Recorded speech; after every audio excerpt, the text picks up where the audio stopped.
Alhamdulillahirabbil alamin wassalatu wassalamu ala asyrafil anbiya'i wal mursalin sayyidina wa maulana Muhammadin wa ala alihi wa sahbihi ajma'in amma ba'd. Subhanaka la ilma lana illa ma 'allamtana innaka antal alimul hakim.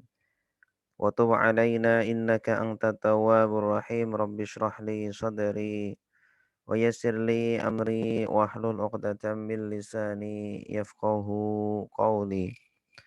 Raditu billahi rabba wa bil islami dina wa bi Muhammadin nabiyyan wa rasula. Rabbi zidni ilma warzuqni fahma. Allahumma inna nas'aluka fahman nabiyyin wa hifdzal mursalin wa ilhamal malaikatil muqarrabin. Allahumma anfa'na bima 'allamtana wa 'allimna ma yanfa'una. Amin ya rabbal alamin. Bapak-bapak, ibu-ibu yang dimuliakan Allah, alhamdulillah di pagi yang cerah ini Allah Subhanahu wa taala masih memberikan kita nikmat-nikmat-Nya yang begitu banyak. Wa in ta'uddu ni'matallahi la tuhsuha. Dan seandainya kalian menghitung nikmat-nikmat Allah, pasti tidak akan kalian bisa menghitungnya. Pada pagi hari ini insya Allah kita akan melanjutkan kajian kitab Fiqhu As-Sirah An-Nabawiyah karangan Asy-Syaikh Muhammad Sa'id Ramadan Al-Buti rahimahullahu taala rahmatan wasi'ah. Pada pembahasan lalu kita sudah membahas tentang peran serta Rasulullah Sallallahu Alaihi Wasallam dalam membangun atau merenovasi Ka'bah. Pada hari ini insya Allah tema kita adalah ikhtila'uhu fi ghari Hira, yaitu beribadahnya Rasulullah Sallallahu Alaihi Wasallam menyendiri di Gua Hira. Di Gua Hira. Bismillahirrahmanirrahim. Qala al-muallifu rahimahullahu ta'ala wa nafa'ana bihi wa bi'ulumihi fid dharain amin ya rabbal alamin. Berkata muallif kitab Asy-Syaikh Muhammad Sa'id Ramadan Al-Buti, walamma akhadhat sinnuhu tadnu nahwal arba'in. Ketika umur baginda Nabi Sallallahu Alaihi Wasallam mendekati umur 40 tahun. Mendekati umur 40 tahun. Jadi umur 35 tahun beliau ikut serta dalam pembangunan Ka'bah. Nah, berikutnya mendekati umur 40 tahun, Rasulullah SAW nasya'a ladaihi hubbun lil uzlah bainal fatrati wal ukhra. Beliau menjadi suka, menjadi cinta untuk melakukan uzlah. Ya, uzlah adalah menyendiri. Ya, memang tiba-tiba hatinya suka untuk melakukan uzlah beberapa kali. Bainal fatrati wal ukhra, tidak sekali dua kali tapi sering beliau melakukan penyendirian, beribadah kepada Allah Subhanahu wa taala. Wa habbaballahu ilaihi al-ikhtilaf fi ghari Hira. Beliau dijadikan cinta oleh Allah Subhanahu wa taala untuk menyendiri di Gua Hira, ya. Wa Hira jabalun yaqa'u fi janibi shimal al-gharbi min Makkah. Fakana yakhlu fihi. Hira ini adalah sebuah gunung yang ada di sebelah utara arah ke barat. Ya, utara arah ke barat dari Mekah. Fakana yakhlu fihi, dan beliau menyendiri di tempat tersebut di Gua Hira. Wa yata'abbadu fihi layali. Beliau beribadah beberapa malam, menginap di sana.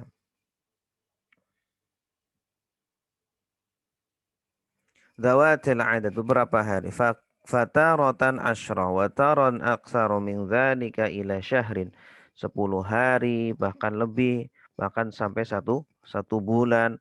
Summa ya'udu ila baitihi fala yakadu yamkusu fihi qalilan hatta yatazawwada min jadidin li khalwatin ukhra wa ya'udu al-karrata ila ghairi hira. Setelah satu bulan, kemudian beliau kembali pulang ke istrinya Sayyidah Khadijah. Ya, di rumah hanya beberapa hari saja, tidak lama. Balik lagi kemudian beliau menyendiri lagi beribadah di gua tersebut. Wahakadha ila an ja'ahul wahyu wa huwa fi ihda khalawatihi tilka. Dan ini kebiasaan beliau yang menjelang umur 40 tahun. Sampai beliau mendapatkan wahyu pada salah satu khalwat atau penyendirian beliau. Ya, al-ibar wal idhat. Apa hikmah dari kejadian ini? Kenapa Rasulullah Shallallahu Alaihi Wasallam melakukan penyendirian? Ya, padahal beliau tidak tahu bahwa kelak akan menjadi Rasul, tetapi memang dijadikan cinta oleh Allah untuk melakukan perbuatan tersebut. Kita lihat hikmah dan pelajaran yang bisa kita ambil. Inna lihadihil khalwa allati hubbibat ila qalbi Rasulillah sallallahu alaihi wasallam qubailal bi'sah dalalatun azimatun jiddan laha ahamiyatun kubra fi hayatil muslimin ammatan wadda'ina ilallahi bisurati bisuratin khasah. Ya, penyendirian yang dilakukan oleh Rasulullah Sallallahu Alaihi Wasallam dan perbuatan tersebut memang sudah dijadikan cinta oleh Allah. Tiba-tiba Rasulullah senang untuk melakukan perbuatan itu. Yang menjadikan senang siapa? Allah. Perbuatan ini yang dilakukan oleh Rasulullah Sallallahu Alaihi Wasallam menjelang pengangkatan beliau menjadi seorang nabi dan rasul ini adalah ini petunjuk yang sangat besar yang memiliki yang sangat penting sekali dalam kehidupan seorang muslim, khususnya bagi orang-orang yang berdakwah di jalan Allah Subhanahu wa taala. Ya, semua muslim harus dia itu punya waktu untuk menyendiri, punya waktu untuk berbicara dengan hatinya, berbincang, berdiskusi dengan hatinya, ya, bermuhasabah, introspeksi di diri. Jangan hanya dia berbicara dengan sesama manusia saja, ya, karena berbicara dengan manusia semakin banyak kata-kata yang kita keluarkan semakin mengotori hati. Tetapi ketika kita sering berbicara dengan hati, dengan penuh ketulusan, dengan penuh kejujuran, kita ingin memperbaiki hati, maka biasanya seseorang akan menjadi suci hatinya, akan mulai memperbaiki dirinya, karena biasanya ketika berbicara dengan hati eh, dia akan jujur memperbaiki dirinya. Selama ini saya sudah melakukan dosa apa saja, ya, mentrospeksi diri. Selama ini sudah berapa ayat sudah saya hafal, selama ini sudah berapa buku yang sudah saya baca, selama ini kebaikan apa yang sudah saya berikan kepada orang lain. Nah, ini adalah diskusi antara diri kita dengan hati, dan ini adalah sesuatu yang sangat penting bagi setiap muslim, khususnya bagi seorang dai, orang yang berdakwah kepada Allah Subhanahu wa taala. Dia harus punya waktu khusus sendiri, ya, tidak ada orang lain, dia berbicara dengan hatinya, mengintrospeksi dan muhasabah dirinya. Fahiya tuwaddihu annal muslima la yakmulu islamuhu mahma kana mutahalliyan bil fadail qa'iman bi alwanil ibadat hatta yajma'a ila dhalika sa'atin minal uzlah wal khalwah yuhasibu fiha nafsa wa yuraqiballaha ta'ala wa yufakiru fi madahiril kauni wa dalaili dzalika ala 'azamatillah.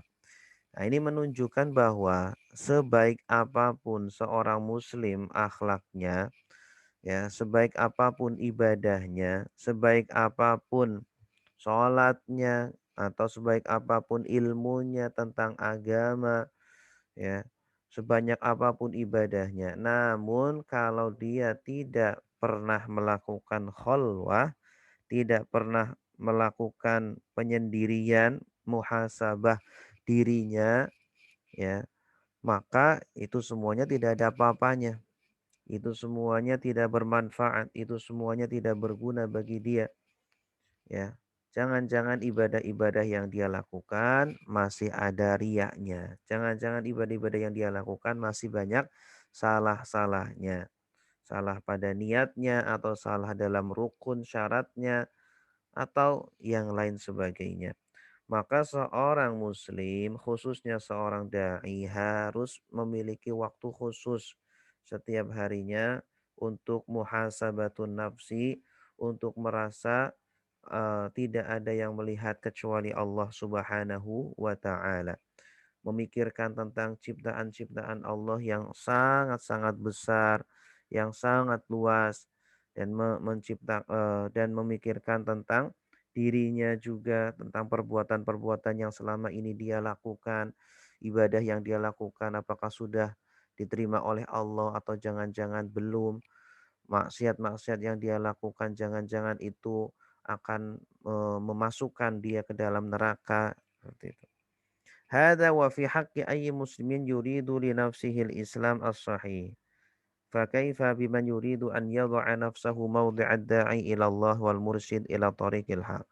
Ini adalah sesuatu yang harus dilakukan oleh semua muslim tanpa terkecuali. Harus ada waktu untuk berbicara dengan hatinya. Harus ada waktu untuk mengintrospeksi dirinya, untuk memperbaiki dirinya. Ya. Bagaimana dengan orang yang tugasnya memperbaiki hati orang lain? Seorang dai, penceramah, para ustadz, para kiai itu juga lebih membutuhkan terhadap khalwah, uzlah, muhasabah, harus lebih. Karena yang dia perbaiki tidak hanya diri dia sendiri, tetapi yang dia perbaiki adalah orang banyak. Yang dia perbaiki adalah hati-hati orang.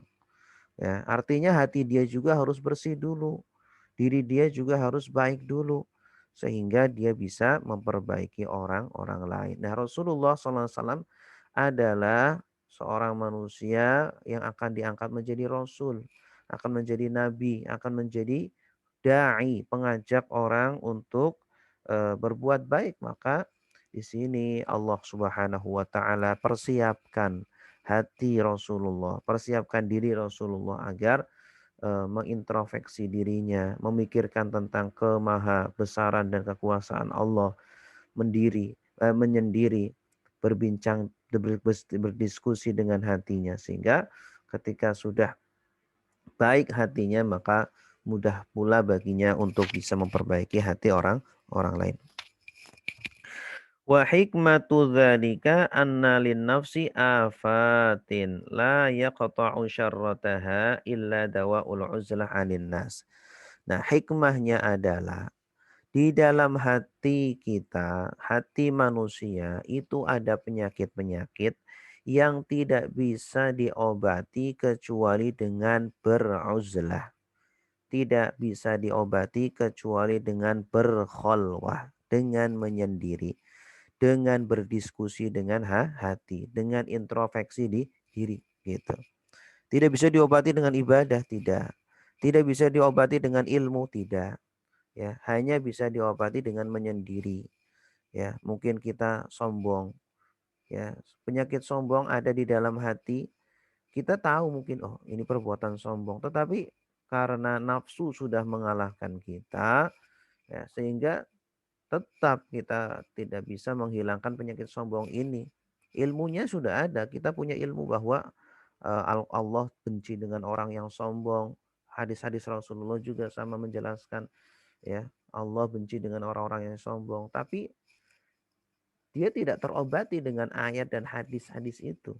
Ya, yang bisa mengobatinya hanya dengan berkholwah, berbicara dengan hati, ya, berbicara menyendiri, kemudian mengintrospeksi dirinya. Ya, bahwa kesombongan yang dia lakukan itu tidak ada gunanya. Kesombongan yang dia lakukan itu hanya mendatangkan murka Allah dan juga mendatangkan kebencian dari manusia, ya. Tidak bisa tidak bisa menjadikan dia mulia di hadapan manusia, justru manusia akan membenci dia. Wa muhasabatuha fi najwatin min dojijid dunya wa mazahiriha. Perlu kita untuk memuhasabah diri, menjauh dari keramaian dunia, menjauh dari pandangan atau tontonan-tontonan dunia, menjauh dari kesibukan-kesibukan dunia. Perlu kita itu, telinga kita tidak mendengar apa-apa, mata kita tidak mendengar apa-apa. Ya, pikiran kita tidak memikirkan apa-apa, hati kita hanya muhasabah, memperbaiki diri kita yang penuh dengan kekotoran, yang penuh dengan dosa, yang penuh dengan maksiat, penyakit-penyakit hati, ya. Bagaimana kalau hari ini Allah wafatkan saya sedangkan kotoran hati masih bercokol, masih banyak penyakit-penyakit hati. Maka bersegeralah kita mengobati penyakit-penyakit tersebut, membersihkan hati kita. Nah, ini perlu ada waktu khusus untuk beruzlah, mengobati hati kita, karena ibadah-ibadah yang lain tidak bisa mengobati penyakit-penyakit tersebut. Fal kibru wal ujubu wal hasadu war riya wa hubbud dunya. Kesombongan, kemudian ujub, ya, wal hasad, rasa iri, waria dan riya dalam beribadah, wa hubbud dunya, dan kecintaan kepada dunia, kullu dzalika afatun. Semua ini adalah penyakit. Ya, semua ini adalah virus. Min sya'niha an tatahakkama fin nafsi wa tataghalghal fi a'maqil qalbi. Penyakit-penyakit ini itu bisa mengendalikan diri kita, bisa menguasai diri kita, ya. Orang kalau sudah sombong, maka dia akan dikendalikan oleh sifat sombongnya itu. Dia akan menghalalkan segala cara agar bisa merendahkan orang lain. Dia walaupun sudah tahu bahwa perbuatan yang dia lakukan adalah salah, namun karena dia sudah terkalahkan oleh hawa nafsu sombongnya itu, sehingga dia tidak bisa berbuat, dia tidak bisa bertawadhu, merendahkan hati dia. Wa ta'mala 'amalaha at-tamhidi fi batinil insan 'ala raghmi mimma qad yatahalla bihi zahiruhu minal a'mal as-shalihat wal ibadat al-mabrurah. Padahal orang tersebut kesehariannya beribadah. Kesehariannya sholat jamaah, membaca Al-Quran, berpuasa, ya. Kita saksikan ada beberapa kaum muslimin yang kesehariannya ibadah-ibadah. Tetapi kok sombong, ya. Tetapi kok punya rasa iri di dalam hatinya. Pelit, cinta dengan dunia, takabur, dan lain sebagainya. Kenapa? Karena walaupun dia beribadah sebanyak apapun, ibadah tersebut belum pasti bisa menyembuhkan penyakit hatinya. Ya, penyakit hatinya itu harus dioperasi secara khusus dengan cara berkholwah, dengan cara muhasabah, dengan cara menyendiri. Wa raghma ma qad yanshaghilu bihi minal qiyam bi syu'unid da'wah wal irsyad wa mau'izatin nas.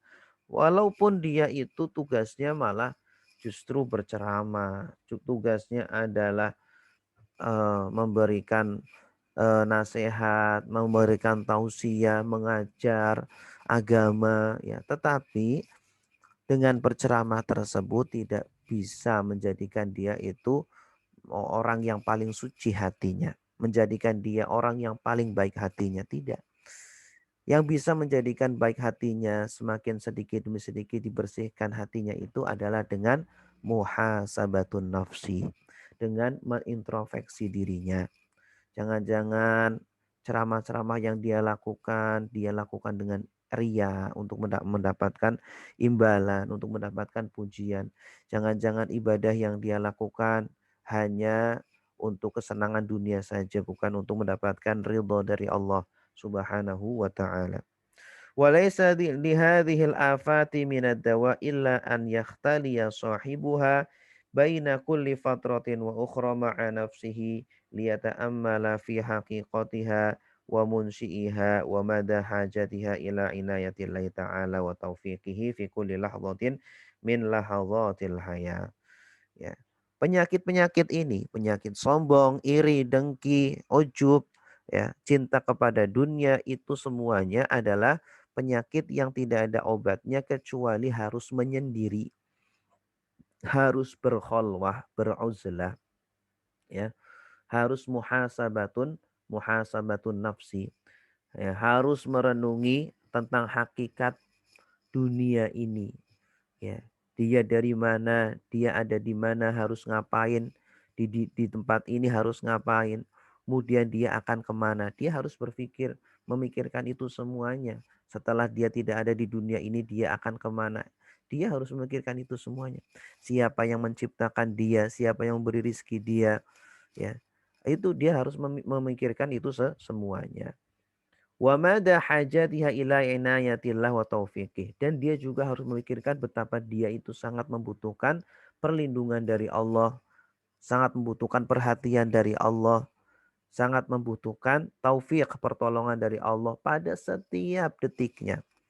Ya, setiap detiknya kegiatan yang dia lakukan, nafasnya, kemudian dia bisa bergerak itu semuanya adalah karena digerakkan oleh Allah. Dia bisa makan, bisa minum semuanya adalah karena rizki dari Allah ini. Maka kalau orang selalu muhasabatun nafsi, ya, ketika dia eh, menyendiri kemudian dia mengintrospeksi dirinya, maka itulah sebenarnya yang akan mengikis sedikit demi sedikit dari penyakit hati. Summa la liyata'ammala fil nas wa mada dha'fihim amama al-khaliq azza wa jalla wa fi adami ayyi faidatin limanhihim aw qadhihim. Kemudian dia juga harus merenung tentang dirinya di posisi manusia, di antara orang-orang dan juga di hadapan Allah Subhanahu wa taala, ya. Di hadapan Allah dia hanyalah seorang hamba yang sangat lemah, seorang hamba yang tidak punya kekuasaan, tidak punya kemampuan apa-apa. Semuanya digerakkan oleh Allah. Dia bisa beribadah karena digerakkan oleh Allah Subhanahu wa taala. Dia bisa menolong orang lain karena digerakkan dan diberikan kekuatan oleh Allah Subhanahu wa taala. Maka kenapa dia kemudian bersombong? Maka kenapa dia merasa memiliki jasa kepada orang lain? Ya. Maka kenapa dia marah ketika dihina orang lain? Kenapa dia sombong ketika dipuji oleh orang lain? Padahal hakikatnya ketika dia beribadah adalah semuanya itu adalah karena petunjuk dari Allah dan kekuatan dari Allah. Gitu. Ketika dia dicela, ketika dia hina, kenapa dia marah? Padahal memang dia adalah orang yang hina. Padahal dia adalah orang yang lemah, penuh dengan dosa. Kenapa marah ketika dicela? Memang benar seperti itu kok. Summa liyatafaqqara fi madhahiri 'azamatillah wa fil yaum al-akhir. Kemudian juga dia harus berpikir tentang maha agungnya Allah, maha kuasanya Allah. Ketika nanti di hari akhir, ketika kita di pengadilan Allah, kita ditanya oleh Allah, kita dimintakan pertanggungjawaban oleh Allah Subhanahu wa taala. Kita sudah melakukan beberapa banyak maksiat-maksiat, dosa-dosa yang begitu enteng kita lakukan di dunia. Kita tidak di hari akhir tidak ada yang bisa membela kita. Kita tidak bisa berbohong kepada Allah. Apa yang akan kita lakukan? Wa fil hisab wa tulih, pada hari hisab, perhitungan amal. Betapa lamanya ratusan ribu tahun kita menunggu dihisab, kita dihisab oleh Allah. Kira-kira apa yang akan kita lakukan pada hari itu. Nah, itu semuanya harus kita pikirkan, harus kita introspeksikan diri kita semuanya. Sehingga kita bisa memperbaiki perbuatan-perbuatan kita ke depannya. Sisa dari umur yang kita lakukan bisa kita isi dengan kebaikan-kebaikan. Wa fi azimi rahmatillahi wa azimi iqamih. Kita juga perlu berpikir betapa agungnya rahmatnya Allah. Kasih sayangnya Allah kepada kita semuanya. Semuanya diberikan secara cuma-cuma. mata bisa melihat, mulut bisa berbicara, ya lidah bisa merasakan, ada manis, ada asam, ada pahit, kita bisa merasakan. Telinga bisa mendengar, tangan bisa digerakkan. Ini semuanya di dalam tubuh kita, semuanya ini adalah fasilitas yang sangat luar biasa yang Allah berikan secara cuma-cuma. Ya, masa kemudian kita balas dengan dosa? Masa kita balas dengan bermaksiat kepada Allah? Betapa kufurnya kita. Wa azimi iqabi, dan betapa besarnya siksaan Allah kalau ternyata kita tidak membalas kebaikan Allah dengan kebaikan lagi. Fa'inda tafkir at-tawil al-mutakarir fi hadhil umur. Ketika kita berpikir terus yang lama dan terus menerus kita lakukan, tidak cuma sekali dua kali tapi sering kita lakukan.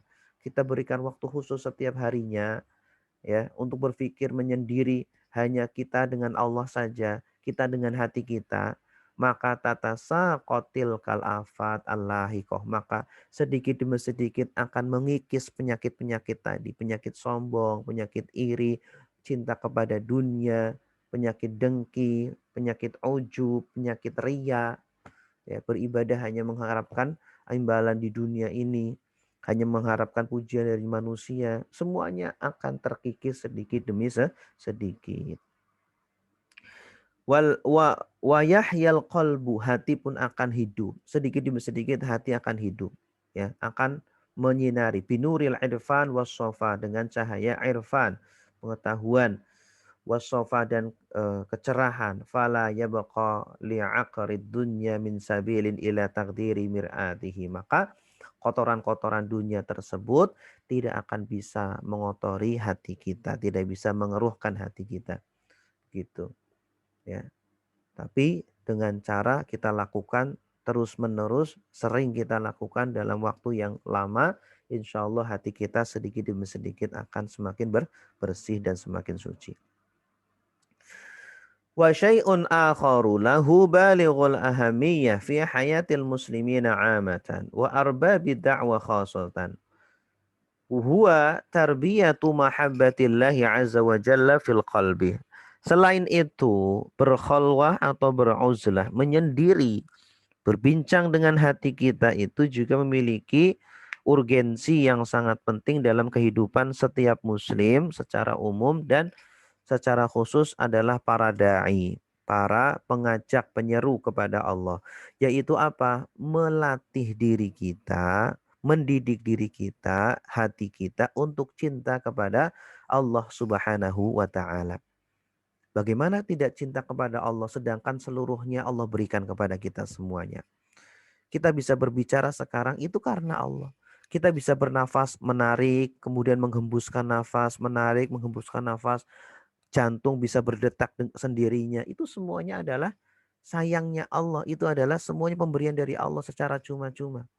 Ketika ketika ada orang yang memberi kita, terus memberikan hadiah kita, mensuplai makanan, minuman kepada kita, tiap hari memberikan kebutuhan kita. Apa kita tidak cinta kepada orang tersebut? Pasti akan cinta luar biasa.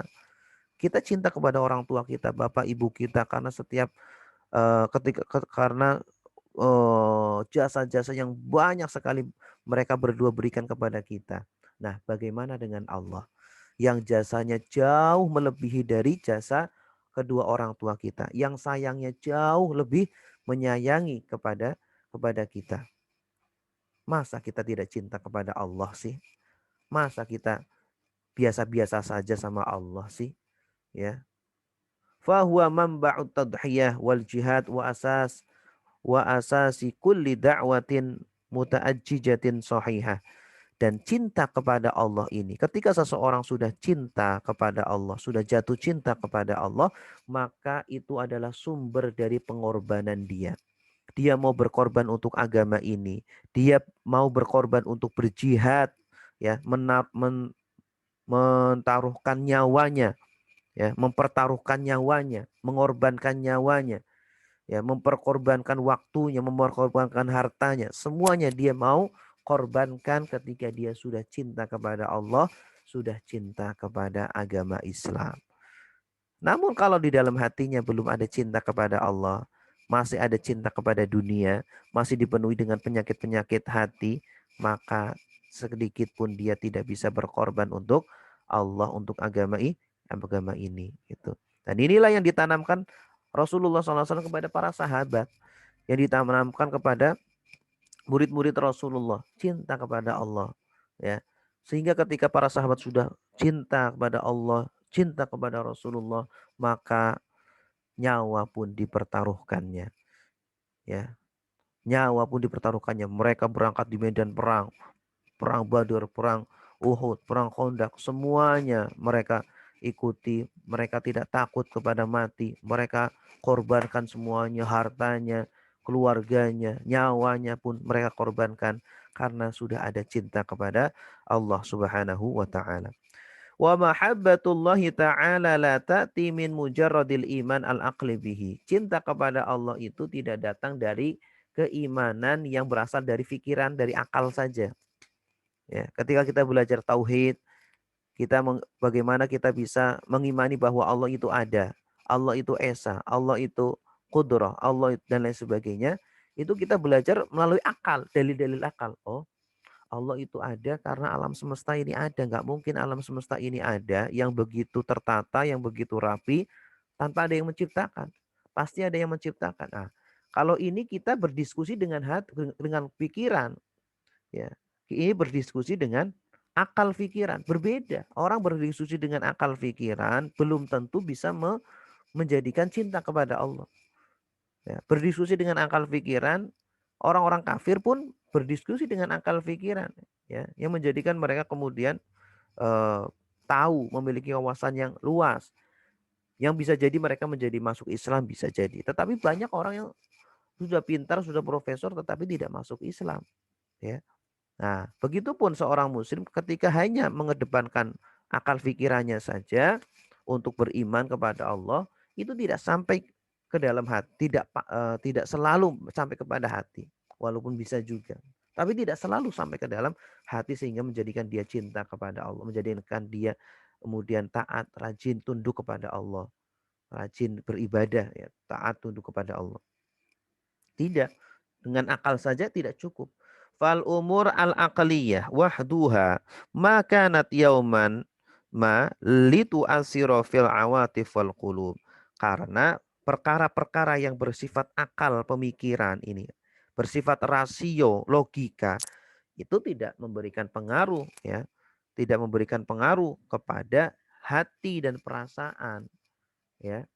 Tidak memberikan pengaruh, tidak kemudian orang yang profesor, doktor dalam bidang ilmu akidah, filsafat, kemudian pasti hatinya itu bersih, hatinya itu suci. Tidak pasti seperti itu. Tidak selalu, ya. Walau kana kadzalika lakana mustasyrikun fi muqaddimatil mu'minina billah wa rasulih. Kalau memang akal dan pikiran bisa menjadikan seseorang hatinya bersih, tentu para orientalis, ya, para pemikir-pemikir barat yang meneliti tentang ilmu Islam, tentu mereka adalah orang-orang yang terdepan yang beriman kepada Allah dan Rasulnya. Namun kenyataannya banyak orientalis, ya, para pemikir-pemikir barat yang belajar Islam, mereka banyak yang tidak masuk Islam, tidak beriman kepada Allah. Banyak itu yang hafal Quran, banyak yang hafal hadis, ya, bahkan menulis tentang hadis. Itu mereka tidak masuk Islam karena yang mereka lakukan adalah pengolahan akal pikirannya saja, bukan pengolahan hati, ya. Padahal yang bisa membersihkan hati adalah ketika kita berdiskusi dengan hati, bukan berdiskusi dengan akal pikiran. Walakanat afidatuhum min asyaddil afidah hubban lillah wa rasulih. Ya. Kalau memang akal pikiran bisa menjadikan orang cinta kepada Allah, maka seharusnya orang-orang orientalis ini yang pertama orang yang beriman kepada Allah dan yang paling cinta kepada Allah dan juga kepada Rasulullah Sallallahu Alaihi Wasallam. Au sami'ta bi ahadin minal ulama dhaha bi ruhihi imanan minhu bi qaidatin riyadhiyah au mas'alatin min masailil jabri, ya. Jadi tidak ada itu mereka kemudian apa namanya mengorbankan dirinya dengan rohnya hanya karena dia kemudian eh, pandai dalam permasalahan ilmu-ilmu logika atau ilmu-ilmu yang berkaitan dengan akal. Wa innamal wasilatu ila mahabbatillahi ta'ala ba'dal iman bihi kasratut tafkir fi alaihi wa ni'ami. Ya, tapi sesungguhnya wasilah yang bisa mengantarkan kita cinta kepada Allah adalah dengan cara memperbanyak berfikir, memperbanyak tadabur. Ya, di antaranya adalah tadabur tentang nikmat-nikmat Allah yang Allah berikan kepada kita semuanya. Menyadarkan diri kita. Sekecil nikmat sekecil dari mulai sekecil-kecil nikmat yang Allah berikan kepada kita sampai nikmat yang sangat besar yang Allah berikan kepada kita. Dan tidak pernah terputus itu nikmat Allah yang Allah berikan kepada kita. Ya, sama seperti tadi saya katakan, kalau ada orang setiap hari memberikan kita makanan, datang ketok pintu kasih makanan. Nah, nanti siang ngasih makanan lagi, nanti sore ngasih makan lagi, ngajak jalan-jalan, ya, ngajak belanja, oh, dikasih semuanya kita itu, dimanjakan betul-betul oleh dia. Pasti kita akan jatuh cinta kepada orang tersebut, sayang, ya, tidak mau mengecewakan orang tersebut, pasti seperti itu. Bagaimana dengan Allah? Padahal Allah lebih jauh, lebih banyak memberikan nikmat kepada kita, memberikan fasilitas kepada kita. Masa kita tidak cinta kepada Allah sih? Masa kita biasa-biasa saja sih menyikapi Allah? Kalau kita menyikapi Allah biasa-biasa saja berarti kita su'ul adab kepada Allah. Ya, kurang adab kepada Allah, qillatul adab. Ya. Wa ta'amul fi mada jalalihi wa 'azamatihi, dan perlu juga kita berpikir tentang maha agung, maha besar, maha kuasanya Allah ketika kita ketika kita biasa-biasa saja menyikapi nikmat Allah, bisa jadi Allah murka kepada kita. Bisa jadi Allah akan mengadab kita. Bisa jadi Allah akan menjatuhkan musibahnya kepada kita. Summal iksar min dzikrihi subhanahu wa ta'ala bil qalbi wal lisan. Selain itu juga memperbanyak zikir. Ya, karena zikir ini makanan hati. Karena zikir ini juga bisa menjadikan kita berdiskusi dengan hati. Ya, tentu zikir yang dilakukan dengan lisan dan dilakukan dengan hati.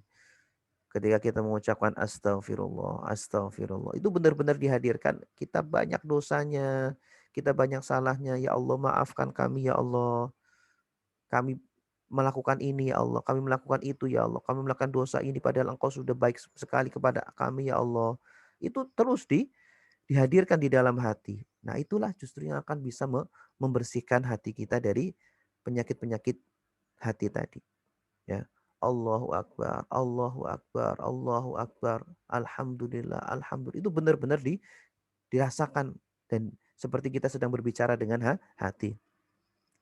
Wa inna ma yatimu kullu dzalika bil uzlah wal khalwah wal ibti'ad wa an syawaghilid dunya wa dawda'iha fi fataratin mutaqatti'atin mutakarriratin minaz zaman. Itu semuanya penyucian hati, itu semuanya tidak bisa dilakukan kecuali dengan uzlah, dengan khalwah, menjauh dari kesibukan-kesibukan dunia, menjauh dari kebisingan-kebisingan dunia, menjauh dari semuanya yang berkaitan dengan dunia, kita lakukan secara terus-menerus.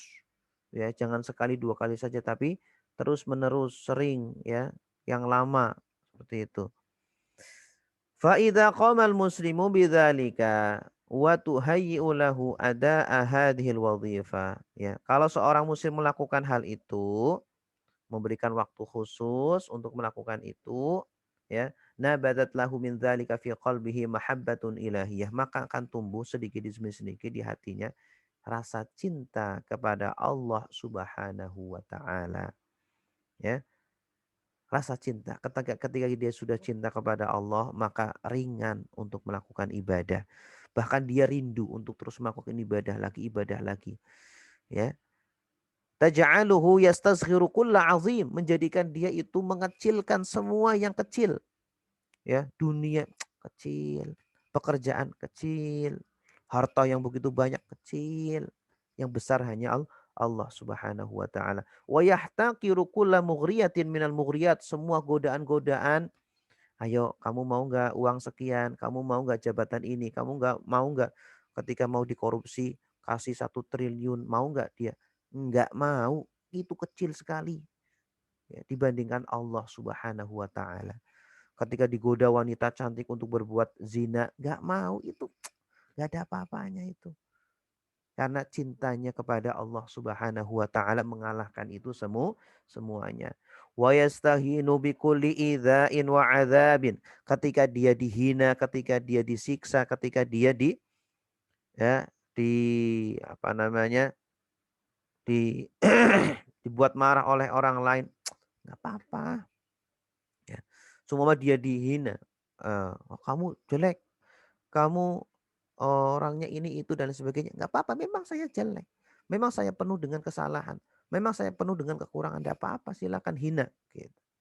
Wa yasta'li fawqa kulli idlalin au istihza'in, fatilka hiyal 'uddah al-kubra allati yanbaghi an yatasallaha biha du'a ila Allah. Inilah senjata ya atau tameng yang harus selalu dibawa, dimiliki oleh orang-orang muslim, khususnya para dai kepada Allah Subhanahu wa taala. Orang-orang yang mengajak kepada Allah pasti akan diuji, akan mendapatkan rintangan-rintangan, tantangan-tantangan, penghalang-penghalang ketika berdakwah kepada Allah, mendapatkan ancaman-ancaman ya. Ketika hati dia itu hati, kalau mental dia adalah mental kerupuk, ya udah, ujian kecil saja sudah melempem, sudah meninggalkan dakwah itu. Ya, tetapi kalau hati dia adalah berjiwa yang besar, orangnya tidak mudah kalah dengan ujian-ujian tersebut. Cinta di dalam hatinya kepada Allah sangat besar. Maka sebesar apapun ujian-ujian yang menimpa dia, rintangan-rintangan yang menghalangi dia, maka bisa dia hadapi dengan sangat ringan karena dia bersama Allah.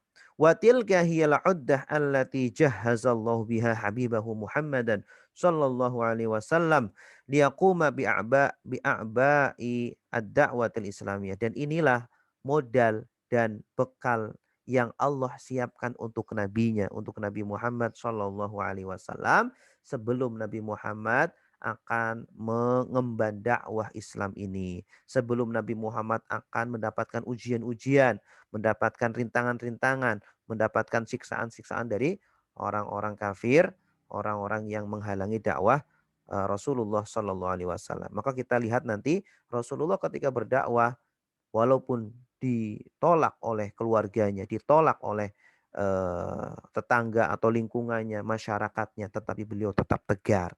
Beliau ditawari untuk mendapatkan dunia, tetapi harus meninggalkan dakwah ini. Beliau dengan tegar menjawab tidak. Beliau ditawari wanita ya yang sangat cantik, tetapi harus meninggalkan dakwah ini. Beliau katakan tidak. Beliau ditawari jabatan, beliau pun katakan tidak. Namun kalau di dalam hatinya tidak ada perasaan cinta kepada Allah, ya ditawari dengan hal-hal yang kecil saja dia langsung langsung apa? Tergiur. Dzalika li'anna ad-dawafi' al-wujdaniyah fil qalbi min khaufin wa mahabbatin wa raja'in taf'alu ma yaf'aluhu al-fahmu al-aqli al-mujarrad ya. Karena apa? Karena eh, karena sesuatu yang ada di dalam hati, rasa cinta yang ada di dalam hati yang menggerakkan seseorang untuk berbuat sesuatu. Cinta kepada Allah menjadikan orang berbuat kebaikan, berbuat ibadah, ketaatan dan lain sebagainya. Itu sama seperti sesuatu yang masuk ke dalam akal pikiran. Orang yang memiliki pemahaman sesuatu ya, itu akan mendorong dia untuk melakukan suatu pekerjaan. Ya. Yang apa ada yang di dalam hatinya, apa yang ada di dalam pikirannya, akal pikirannya, ya, itu akan mendorong seseorang untuk melakukan perbuatan-perbuatan tertentu. Contoh, orang yang sudah tahu bahwa sebuah apa namanya, sebuah obat sumpama bisa menjadikan dia sembuh. Dia seorang dokter sumpama, seorang dokter tahu bahwa obat ini bisa menyembuhkan, atau orang dokter dia tahu bahwa berbuat bersih apa, menjaga kebersihan itu bisa menjaga dia dari berbagai macam penyakit. Maka biasanya dia pun seorang dokter ya bersih orangnya, bajunya bersih, tempatnya, rumahnya bersih, ya, tempat ruangannya juga bersih karena sesuai ilmu yang ada di dalam kepalanya, seperti itu. Tetapi berbeda dengan orang yang Mohon maaf, mungkin dia tidak punya pendidikan tentang ya, pendidikannya semua kurang.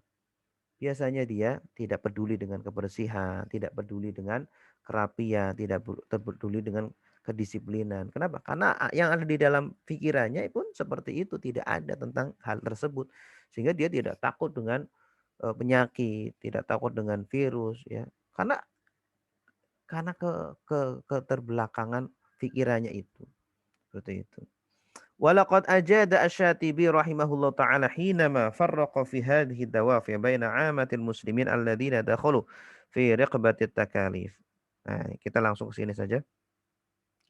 Wattikhadul wasail al-mukhtalifa li tahqiqi hadhihi dawafi al-wujdaniyah fil qalbi mimma ajma'a al-muslimuna ala daruratihi wa huwa ma yusamma bit tasawwuf 'inda jumhuri al-ulama wal bahisin. Ya. Di antara wasilah-wasilah untuk menyucikan hati, untuk menumbuhkan cinta kepada Allah Subhanahu wa taala, Islam sudah memberikan wasilah, sudah memberikan sarana kepada kita semuanya. Yaitu apa? Di dalam Islam itu ada ilmu tasawuf. Ya, ilmu tasawuf itu sebenarnya sudah ada di zaman Nabi Shallallahu Alaihi Wasallam, namun namanya bukan tasawuf. Namanya adalah al-ihsan. Ya, hakikat dari ilmu tasawuf itu apa sih? Ilmu akhlak, yaitu akhlak kita kepada Allah, akhlak kita kepada manusia. Semakin baik akhlak kita kepada Allah dan kepada manusia, semakin baik ihsan kita. Ya, di dalam hadis Rasulullah menjelaskan ihsan adalah apa? Anta abudallah ka'annaka tarah. Menyembah Allah seolah-olah kamu melihat Allah. Atau menyembah Allah seolah-olah kita dilihat oleh Allah Subhanahu wa taala, selalu diawasi oleh Allah.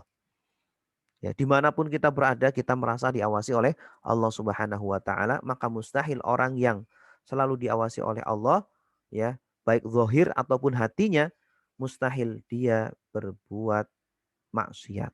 Mustahil dia berbuat ria, berbuat sombong, karena Allah tahu isi hatinya. Seperti itu. Nah, itu semuanya ada di dalam ilmu tasawuf atau dalam ilmu akhlak. Maka para ulama-ulama yang mengajarkan ilmu tasawuf adalah fokusnya adalah bagaimana menyucikan jiwa, menyucikan hati. Au bil ihsan inda ba'dihim. Sebagian ulama mengatakan ilmu ihsan. Au bi ilmi suluk atau ilmu suluk. Ya. Menurut sebagian ulama lagi seperti Imam Ibnu Taimiyah. Namanya berbeda, tetapi hakikatnya, esensinya adalah sama. Bagaimana menyucikan hati, menumbuhkan cinta kepada Allah Subhanahu wa taala. Wal ikhtila alladzi kana yumarisuhu Rasulullah sallallahu alaihi wasallam, ya. Penyendirian yang dilakukan oleh Rasulullah sallallahu alaihi wasallam menjelang diutusnya beliau menjadi rasul, kana wahidatan min hadhil wasail. Adalah salah satu dari sarana, ya, cara untuk mendapatkan cinta Allah, untuk bisa cinta, semakin menumbuhkan cinta kepada Allah dan menyucikan hati kita. Adalah apa? Khalwah. Kalau kita belajar ilmu tasawuf, ada bab namanya al-khalwah atau al-uzlah. Ya, dan wajib bagi setiap salik, orang yang menempuh perjalanan kepada Allah untuk berkhalwah. Ya, kenapa? Karena ada penyakit-penyakit hati, ya, yang tidak bisa disembuhkan kecuali dengan khalwah. Tidak sembuh dengan sholat, tidak sembuh dengan ibadah-ibadah. Sembuhnya dengan khalwah, yaitu muhasabatun nafsi, menintrospeksi diri.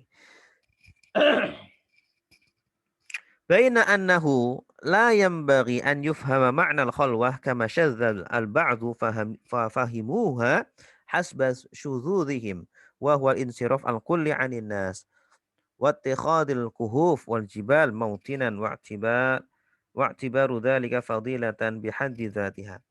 Tapi ada sebagian orang yang nyeleneh, ada sebagian orang yang menyimpang.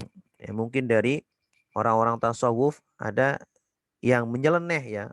Ada yang memasukkan ajaran-ajaran bukan dari tasawuf dimasukkan ke tasawuf. Yaitu apa? Ada orang-orang yang menyendiri, ada orang-orang yang menyendiri di goa, menyendiri di gunung, menyendiri di tempat-tempat angker seumpamanya. Dia mengira dengan menyendirinya itu adalah ibadah, ya. Menyendirinya itu adalah sebuah keutamaan, tetapi tidak ada apa? Tidak ada muhasabahnya, tidak ada zikirnya, tidak ada ibadahnya. Nah, itu salah, pandangan yang salah. Ibadahnya itu justru ketika kita berpikir, ya, merenung ciptaan Allah, merenung nikmat Allah, merenung keagungan Allah itu, bukan menyendirinya saja. Menyendirinya saja tapi ternyata dia tidur saja, ternyata dia hanya apa namanya? Bermain dengan alat telekomunikasinya saja. Nah, itu bukan yang dimaksud itu. Yang dimaksud adalah menyendiri kemudian bermuhasabah diri seperti itu. Fadzalika mukhalifun lihadyihi. Nah, yang tadi itu menyisihi terhadap petunjuknya Rasulullah sallallahu alaihi wasallam wa lima kana alaihi amatu ashabihi, dan menyisihi apa yang dilakukan oleh para sahabat Nabi. Wa innamal muradu huwa istihbabu ittikhadil khalwah dawaan li islahil hal kama dzakarna. Ya, yang dimaksud dengan khalwah itu adalah sebagai obat untuk memperbaiki kondisi kita, memperbaiki hati kita, memperbaiki atau membersihkan hati kita dari penyakit-penyakit hati sebagaimana yang tadi sudah dijelaskan. Wad-dawa la yanbaghi an yu'khadha illa biqadrin wa 'indal luzum wa illa in qalaba ila da'in yanbaghi at-tawaqqi minhu. Dan obat itu juga harus disesuaikan dengan kadarnya, ukurannya.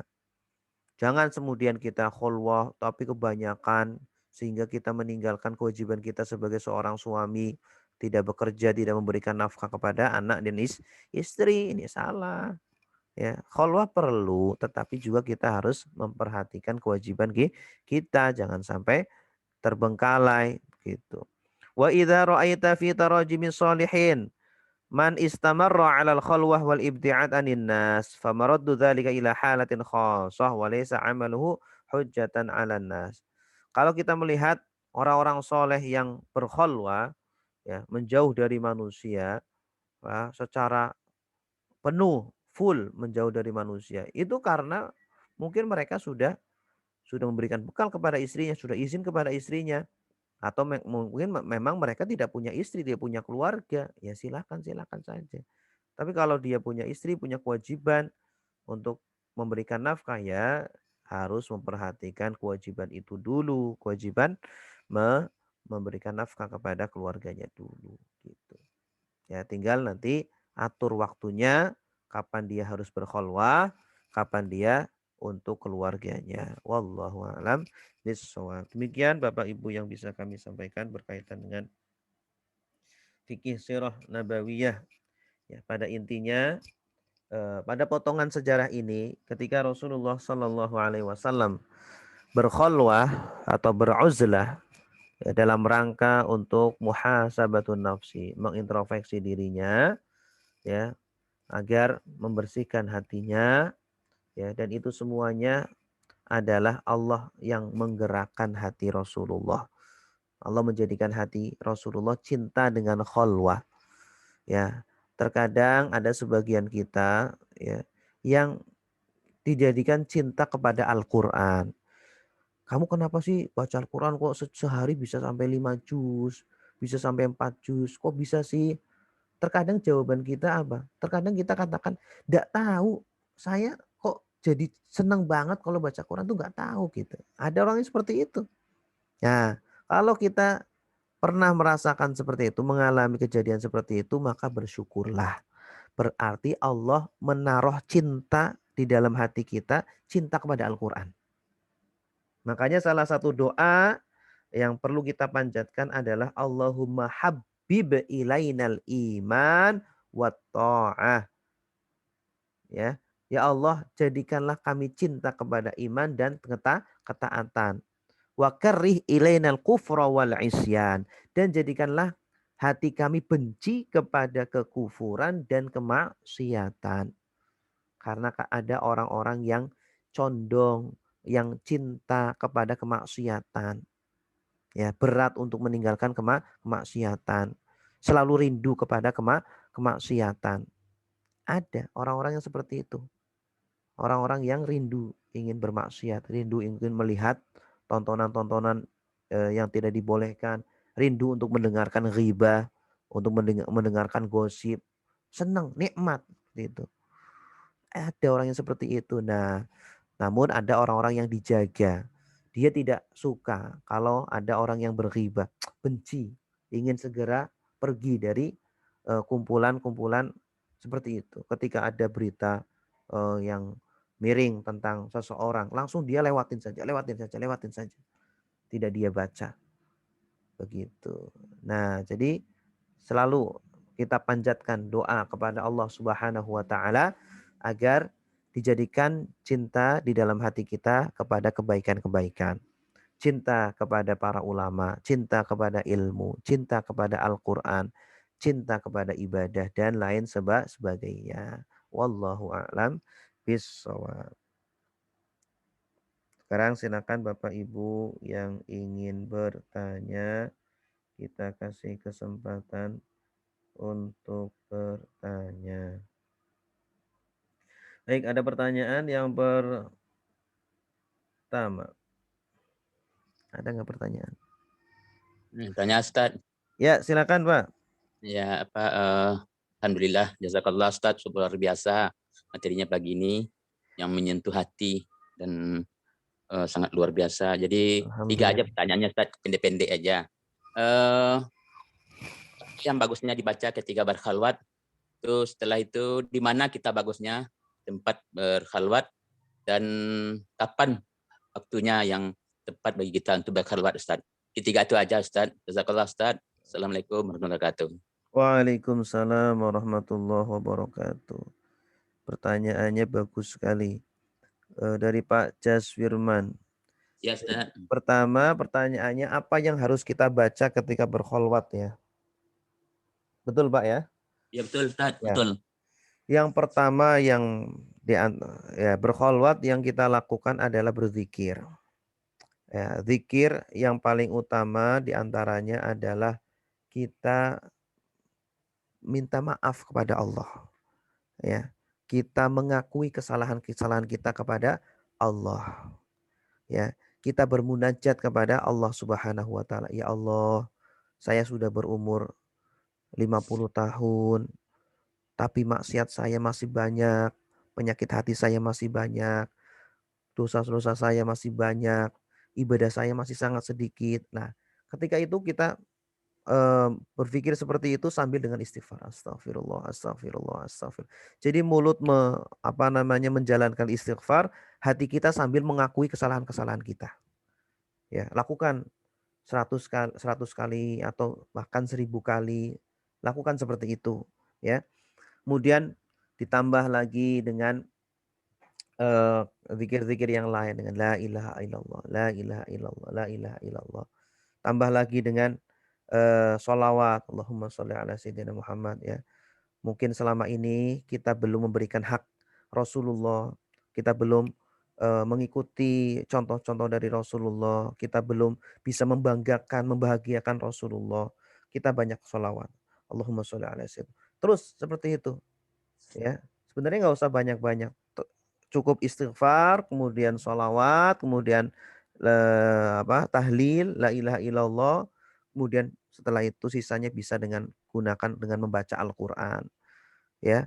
Tentu dengan penuh tadabbur, dengan memahami maknanya, memahami setiap kata, setiap ayatnya. Itu kalau dilakukan dengan rutin sehari seumpama tidak perlu banyak-banyak, seumpama kita lakukan ya pertama mungkin ya kita nggak bisa lama mungkin seperempat jam, nggak apa-apa tapi istiqomah. Terus sehari seperempat jam menjelang tidur atau ketika malam hari ketika tahajud ya. Kemudian setelah itu baca Al-Qur'an, terus rutinkan. Setelah itu mungkin bisa dinaikkan setengah jam, boleh naikkan setengah jam. Setelah itu naikkan lagi menjadi 1 jam boleh. Asalkan apa? Kita bisa menjaga istiqomahnya. Terus seperti itu. Kalau kita lakukan seperti itu, insya Allah hati kita menjadi suci, hati kita menjadi sehat, hati kita menjadi bersih. Sehingga ketika kita beribadah, tidak ada perasaan sombong di dalam hati kita. Tidak ada perasaan ria, tidak ada perasaan dengki kepada sesama muslim. Ya, sesama muslim tidak kita menghina, merendahkan. Kenapa kita merendahkan ini itu dan lain sebagainya. Padahal saya juga banyak salahnya, padahal saya banyak kurangnya, padahal saya banyak kelemahannya. Gitu. Kemudian di mana tempatnya? Usahakan cari tempat yang tidak ada manusia atau tidak ada yang mengganggu kita. Usahakan jauhkan dari HP. Kalau perlu tidak perlu bawa HP. Tidak perlu bawa laptop. Usahakan sendirian. Kalau di rumah sendirian ya bisa di rumah. Kalau tidak bisa di rumah bisa ke masjid. Kalau di masjid juga banyak orang bisa dimanapun bisa Pak. Ya, dimanapun tempatnya bisa. Rasulullah di gua. Karena memang di gua sana tidak ada orang ya. Dan bapak-bapak, ibu-ibu kalau ke Mekah, ke sana ke Gua Hiro itu lumayan ya capek juga naiknya dan tidak ada orang yang ke situ ya, hanya Rasulullah Shallallahu alaihi wasallam ya. Untuk waktunya, waktu yang terbaik adalah waktu malam. Karena waktu malam ini adalah waktu yang dimana Allah jadikan tenang ya. Allah jadikan waktu yang tenang, waktu yang tidak ada kesibukan-kesibukan apa dan bisa digunakan untuk sholat tahajud dan ibadah-ibadah yang lainnya itu. Kalau malam tidak bisa, boleh siang. Boleh siang, boleh pagi, boleh sore, kapanpun bisa, tapi lebih utamanya adalah malam. Wallahu alam, Pak Jaswirman. Jazakallah Ustaz. Ya, sama-sama.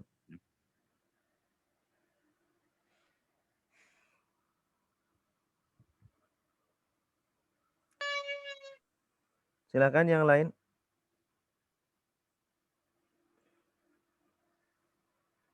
Assalamualaikum warahmatullahi wabarakatuh, Ustaz.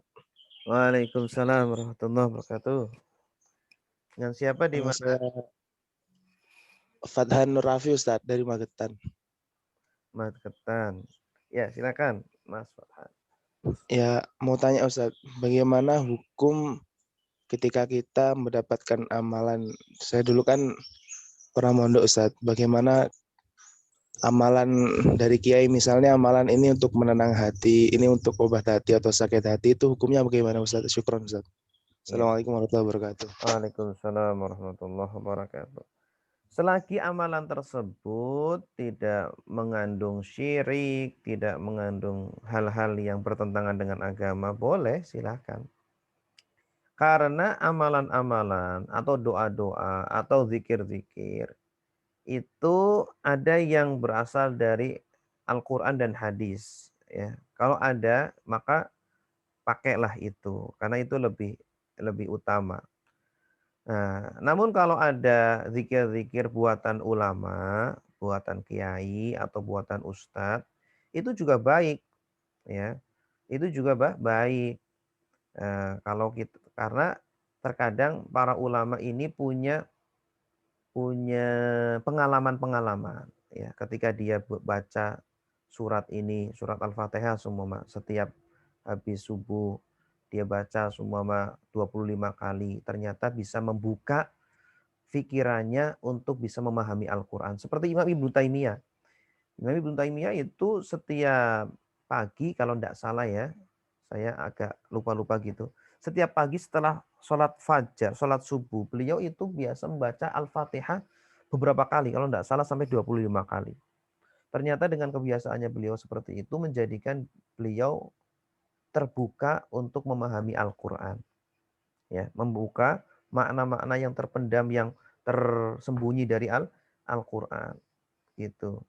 Ya mungkin ada beberapa ulama-ulama yang biasa mengistiqomahkan sholawat apa gitu ya. Sholawat ya mungkin sholawat al-ummi. Allahumma sholli ala sayyidina Muhammad an-nabiyil ummi wa ala alihi wa sahbihi wasallim.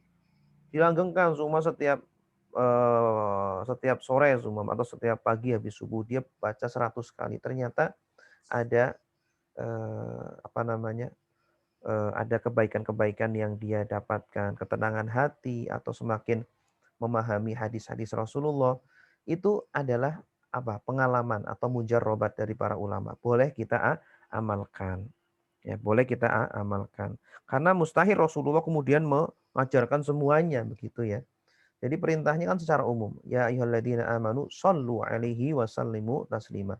Bersolawat kepada Rasulullah ya secara umum, tidak harus dengan redaksi tertentu yang harus diajarkan oleh Rasulullah. Redaksi apapun selagi tidak ada kandungan syirik atau kandungan yang terlarang dalam agama, maka diperbolehkan. Namun kalau ada redaksi dari Rasulullah, maka itu kalau bisa lebih didahulukan. Karena redaksi-redaksi dari Rasulullah, baik itu berupa doa atau zikir-zikir, itu pasti lebih lebih afdol gitu ya.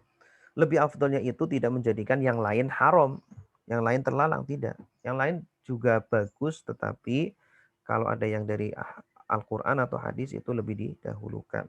Wallahu a'lam bishawab. Itu Mas Fathan. Baik Ustaz. Syukran Ustaz. Jelas ya, sama-sama. Silakan yang lain. Assalamualaikum Pak Ustadz Amri. Waalaikumsalam Pak Amri. Silakan. Ya, bagus sekali Pak Ustadz. Ceramahnya hari ini masalah muhasabah. Ya, alhamdulillah. Tapi yang saya mau tanyakan yang minggu lalu sebenarnya Pak Ustadz. Yang Sabtu lalu. Karena Sabtu lalu nggak bisa dibuka, di unmute. Oh iya. Maaf. Ya. Maaf. Jadi pertanyaan saya masalah renovasi Ka'bah ada sampai 4 kali ya. Iya. Nggak salah. Dan terakhir kalau nggak salah dibuat 2 pintu, ada masuk dan pintu keluar. Nah kalau nggak salah sekarang cuma ada 1 pintu rasanya Pak Ustadz, atau nggak salah? Mohon penjelasan Pak Ustadz. 2 pintu dengan 1 pintu. Kalau nggak salah sekarang 1 pintu. Oh bentar. Ini harus membaca ke belakang lagi nih Pak. Ya nanti insya Allah saya cari Pak ya jawabannya. Untuk PR saya insya Allah ya. Ya. Mungkin ada renovasi yang belakangan. Ya insya Allah buat PR saya Pak ya Pak Amri. Terima kasih Pak. Terima kasih Pak Ustadz. Ya sama-sama.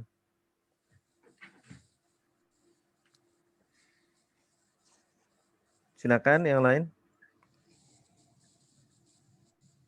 Ustaz. Waalaikumsalam. Ade Ustaz dari Depok. Iya, silakan Mas Ade. Ya, Ustaz. Sama kasusnya seperti tadi Pak Amri ya. Sebenarnya ini tentang bab yang sebelumnya Ustaz. Saya ingin tanya tapi kebetulan di mute. Saya ingin bertanya terkait ini ya Pak. Rasulullah Shallallahu Alaihi Wasallam.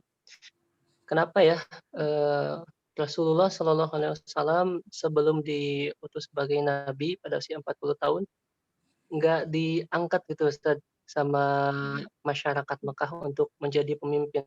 Padahal sebelumnya dijelaskan pula bahwa integritas Nabi itu luar biasa dengan memperoleh gelar Al-Amin. Kemudian nasab Nabi juga nggak sembarangan dari sebelumnya pembesar-pembesar Mekah. Kenapa Rasulullah SAW nggak diangkat gitu Ustaz jadi pemimpin sebelum usia 40 itu? Iya. Rasulullah kan juga saudagar sukses. Gitu Ustaz. Iya. Terima kasih Ustaz. Ya. Iya. Pertanyaannya bagus ya. Kenapa Rasulullah SAW tidak diangkat menjadi pemimpin ketika berusia sebelum 40 tahun? Ya, saya juga kurang tahu. Cuma mungkin kalau bisa menebak-nebak, bisa jadi ketika itu masih banyak pemimpin-pemimpin yang lebih senior, ya. Pemimpin-pemimpin yang lebih senior seperti paman-paman beliau, ya. Kemudian juga ada Al-Mughirah bin Walid, kemudian ada Abu Jahal, ada Abu Lahab, paman beliau. Kemudian juga masih ada Abu Thalib, paman beliau. Itu ya yang lebih apa istilahnya lebih berhak gitu ya. Kayak mohon maaf di kita di daerah kita juga sama kan. Biasanya kalau masih ada yang senior, ya kita yang masih muda ya jangan kemudian merasa ingin menjadi pemimpin gitu. Ingin menguasai karena senioritas di kalangan orang Arab ketika itu masih mendominasi begitu. Ketika itu mesti mendominasi, apalagi ketika itu orang jahiliyah lebih fanatiknya lebih terasa gitu ya. Kalau bukan dari sukunya enggak mau ya, setiap sukunya ingin merasa yang paling didahulukan itu. Dari segi kefanatikan saja sudah terlihat. Orang-orang Arab itu sangat fanatik sekali. Apalagi dari segi kesenioritasan gitu. Apalagi mereka dengan berhala-berhalanya itu ya, mereka tidak memiliki ajaran yang jelas, tidak punya arah yang jelas gitu. Maka datanglah Islam menghapus itu semuanya, mengikis kefanatikan itu, bahwa yang menjadi pemimpin itu tidak harus yang paling tua, yang menjadi pemimpin tidak harus dari suku ini, yang menjadi pemimpin tidak harus orang-orang tertentu, tidak, tetapi yang menjadi pemimpin adalah kalau nabi ya berarti memang diangkat dari nabi, seseorang yang jujur, seseorang yang berilmu, seseorang yang memiliki tanggung jawab, akhlak yang mulia, seperti itu. Jadi kita jadi paham setelah peristiwa setelah adanya Islam ini, kita jadi paham bahwa untuk menjadi pemimpin tidak harus orang yang paling tua, tidak harus dari suku tertentu, tetapi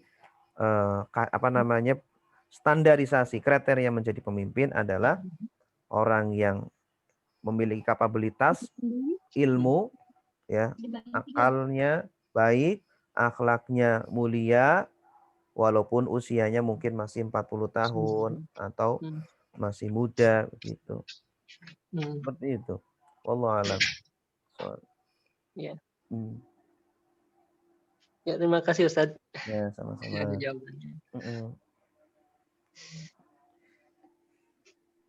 Silakan yang lain.